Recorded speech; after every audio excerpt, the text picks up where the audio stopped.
If they grant the stay, then we would operate our junior and senior high school program exactly the same way it was operated in 70, 71. There would be no busing, there would be no changes in the zone lines.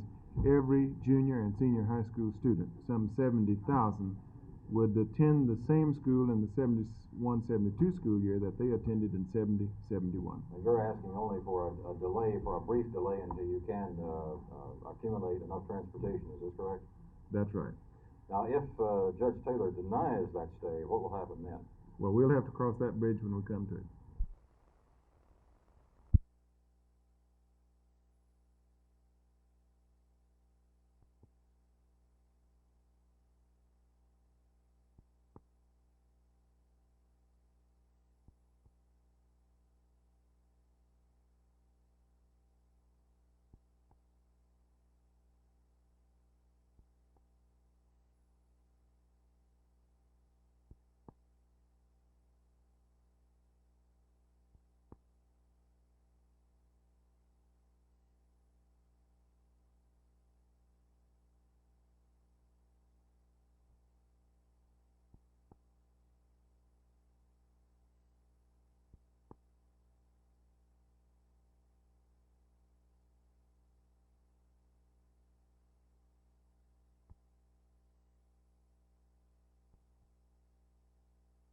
Monday morning, the new desegregation plan for Fort Worth schools will get its first test.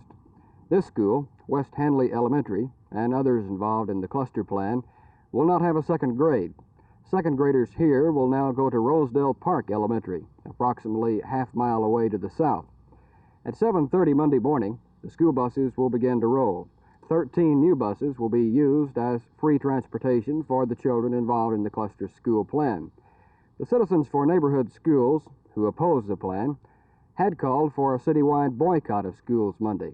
But this morning, newly elected president of the Citizens Group, Jay Mertz, said the citywide boycott would not be in the best interest of education for Fort Worth children. However, Mertz said the citizens still advocate a boycott by children who will be bused. I asked him what that would accomplish, other than disrupt school classes. Our country was founded on the breaking or the ignoring of unjust laws.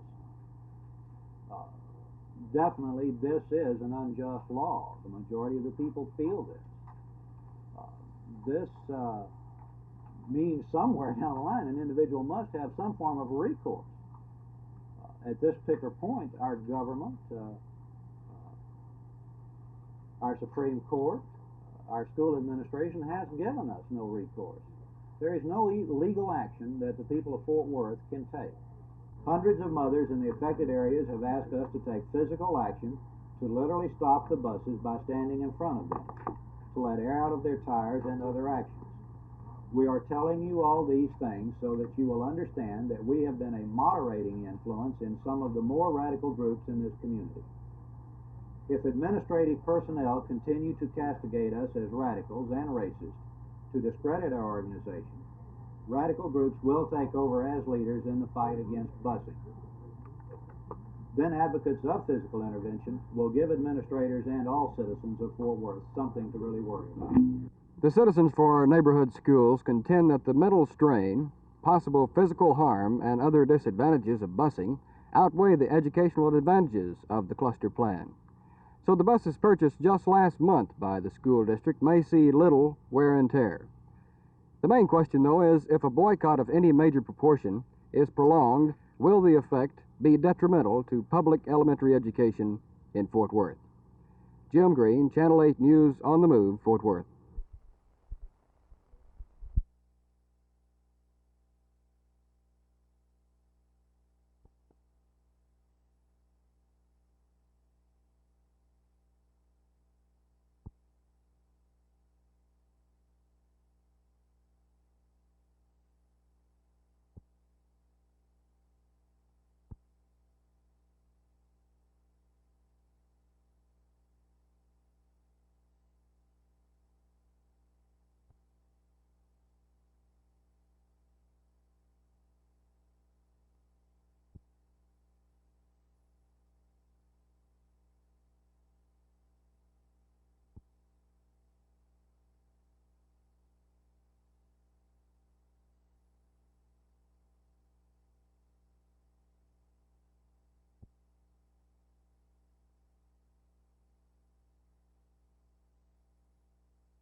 These results come from tests given at the end of the last school year to senior students across the state. The Texas Education Agency tested some 70,000 senior students in 306 school districts on 4 subjects: English, mathematics, social science, and natural science. The results released today show the system quite a bit above the state average. School Superintendent Julius Trulson said that normally large cities are below the state average because of the large amount and diversity of socioeconomic levels. I asked Trulson what these test results would mean to the average student. Well, it means that our boys and girls in our high schools are getting a good educational program. The experiences they're having are being productive, and they can expect when they get to college, if they go to college, they can make as good or better grades in college than they've made in high school, and they can be successful there. What do you attribute the success of besting the state average to? I attribute this to our very fine teachers, their attitude. I think in the trials and tribulations we're having currently, and the way they're facing these, and the definite planning and the types of program being developed by our administrators and our principals and our teachers, I think they're bearing fruit, and I think this is a good time for them to know it. Trulson said there was one other significant factor brought out by the test results. That was the fact that, again, away from past experience, this time the boys scored higher overall than did the girls. The women did, however, top their male counterparts in English. Jerry Park, Channel 8 News on the Move, Fort Worth.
One reason why we are picketing the director is because he can't be reached when he's needed. We have some people that has been downhill and needed his help, and he was elsewhere. I understand that he spent some 1 hour and 45 minutes since he's been elected director of Dallas Legal Services. And if he's not coming in to help the poor, well, then we don't need it. Mrs. Gilbert, how long do you expect to keep the picket line down here? As long as necessary. As long as it's necessary.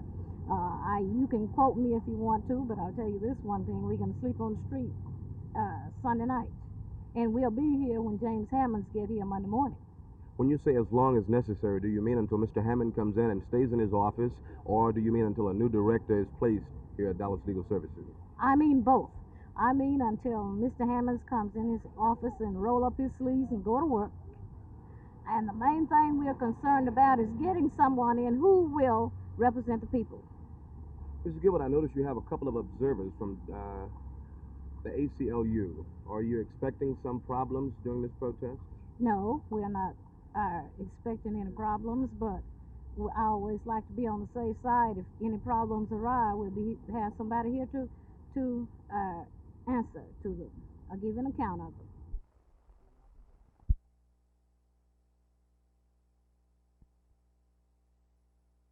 I'd say the facts are not all in on that. I'd say that it'd be time to wait until the investigation is completed. There are several investigations underway, and I've made it clear. I think we are going to have new leadership in this state.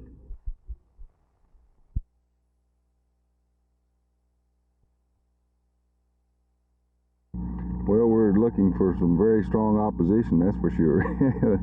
When you open with Texas El Paso and then TCU and Toledo, which now has the longest major college winning streak going, and Bowling Green and West Texas State and New Mexico State out of conference, and then of course we've got all our regular conference foes to play. we're looking for a very tough season. We certainly are. Will this season be any tougher now that you're a major college? Well, yes, it will be tougher because, again, we're playing 6 major schools, which this is the first year they've had that many on the schedule, and it makes our work a little bit more difficult. However, I think that we're in a situation that we certainly can hold our own even this first year, because I think some will take us a little light, some will slip up on, and some will out condition and all that sort of stuff. So we're not taking a back seat to our schedule. We're facing it game by game, and we feel that we can get out there and compete with them, and we're going to do so. Well, this is your first year as head coach at UTA. Do you have any things new you're going to put into operation? Well, for UTA, yes, it will be new, because the offense is completely different than what they've used here in the past. Our defenses will not change on the surface that much, but there will be some differences there. But we run out of a pro attack, a pro set, very similar to what you saw on television last night, and we'll move the football.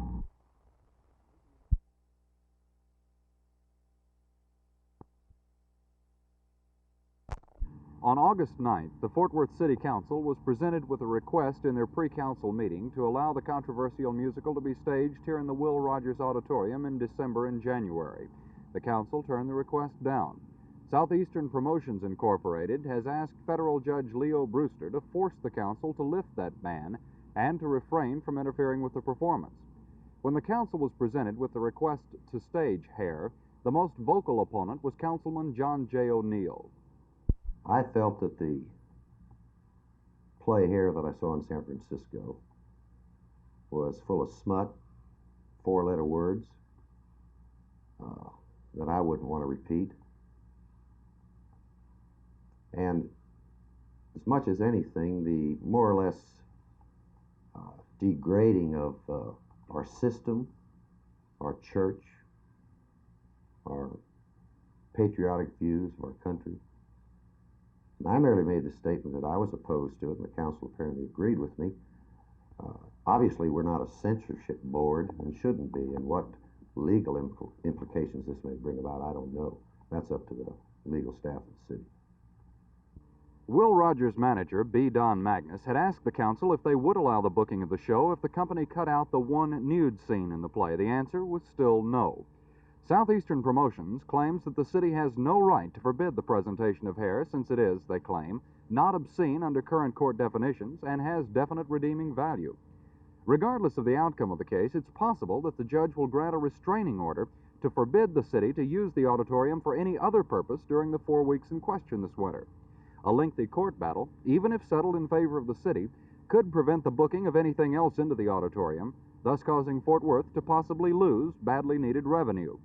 So it looks like the city's going to be hard-pressed to come out ahead on the deal. Jay Lewis, Channel 8 News on the Move, Fort Worth.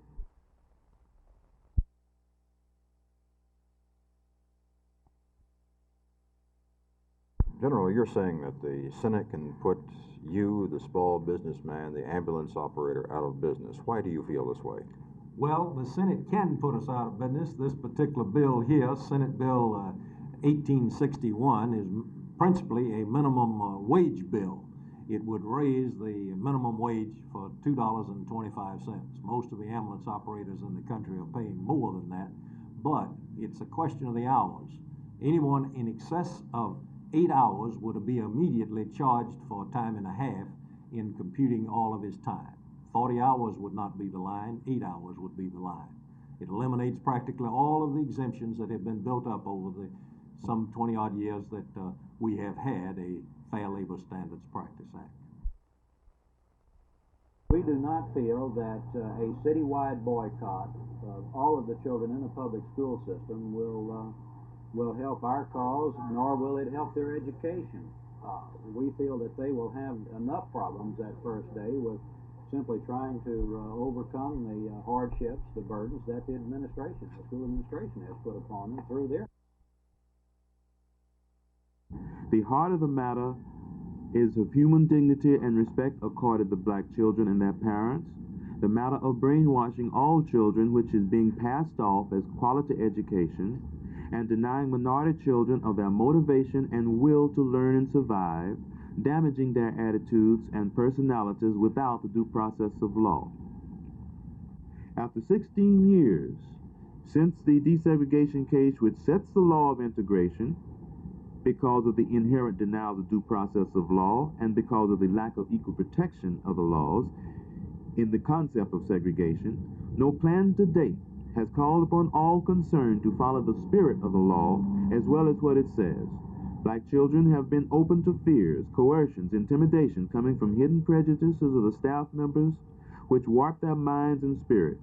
No plan thus far speaks to this problem. As there seems to be just as much racism in Dallas citizenry now as it was 16 years ago, we cannot see anything short of another Little Rock situation which our children will face.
The city manager, Roger Lyon, has stated that he feels that the ACLU is depriving the city of some benefits such as street repairs or street construction, and also the 29 people who are being laid off being denied their jobs.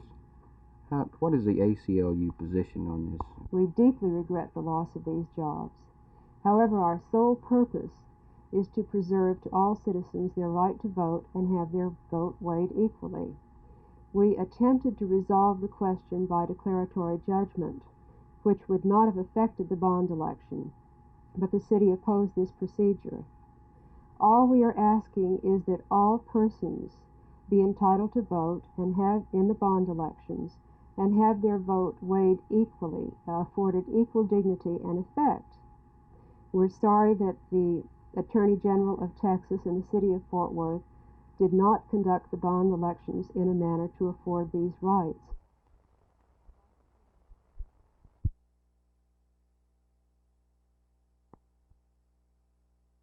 The various organizations that have been formed, I can appreciate the frustrations that the citizens of Dallas feel.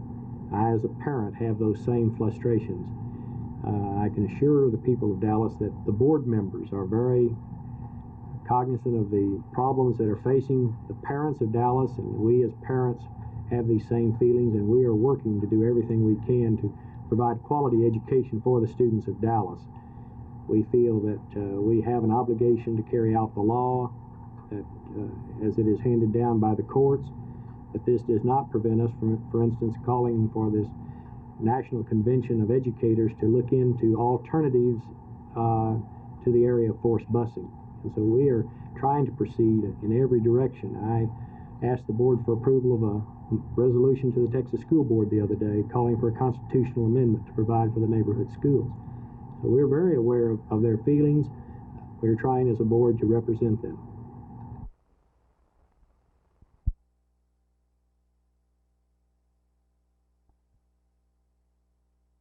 Well, the freeze which the President has imposed is going to cause the Ways and Means Committee to change its priorities, to change its schedule, because we had planned on Wednesday the 8th to resume consideration of the administration revenue sharing proposal, but that schedule has been changed, and at 10 o'clock Wednesday the 8th of September we are going to start hearings on the proposals which the President has made to attempt to restore some stability to the economy and preserve the damaged integrity of the dollar at home and abroad.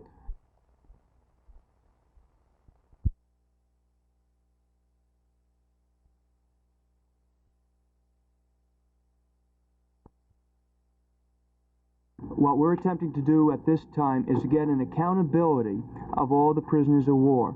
Right now, Hanoi admits to holding 339 prisoners of war.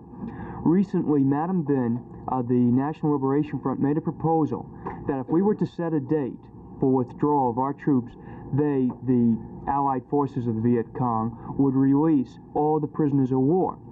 Well, that means they would release 339 men. It would leave behind people like Sergeant David Demon, who is held by the Viet Cong, is a known POW, but because his name does not appear on an official list that Hanoi has released, this man, along with several hundred other men, would not come home. So in order to assure that this man comes home and these other men come home, we have to have an accountability. So we have a project called Letter to Congress, and we're trying to deliver 10 million letters to Congress on the 29th of September.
Well, I think, I don't know if there's any truth to it. I think you can speculate about it pretty good because Mr. Conley is getting to be quite a figure in this country.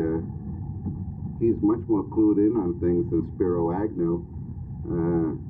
Mr. Agnew's still out on the golf courses, and Mr. Conley is making all the appearances on television about the economy.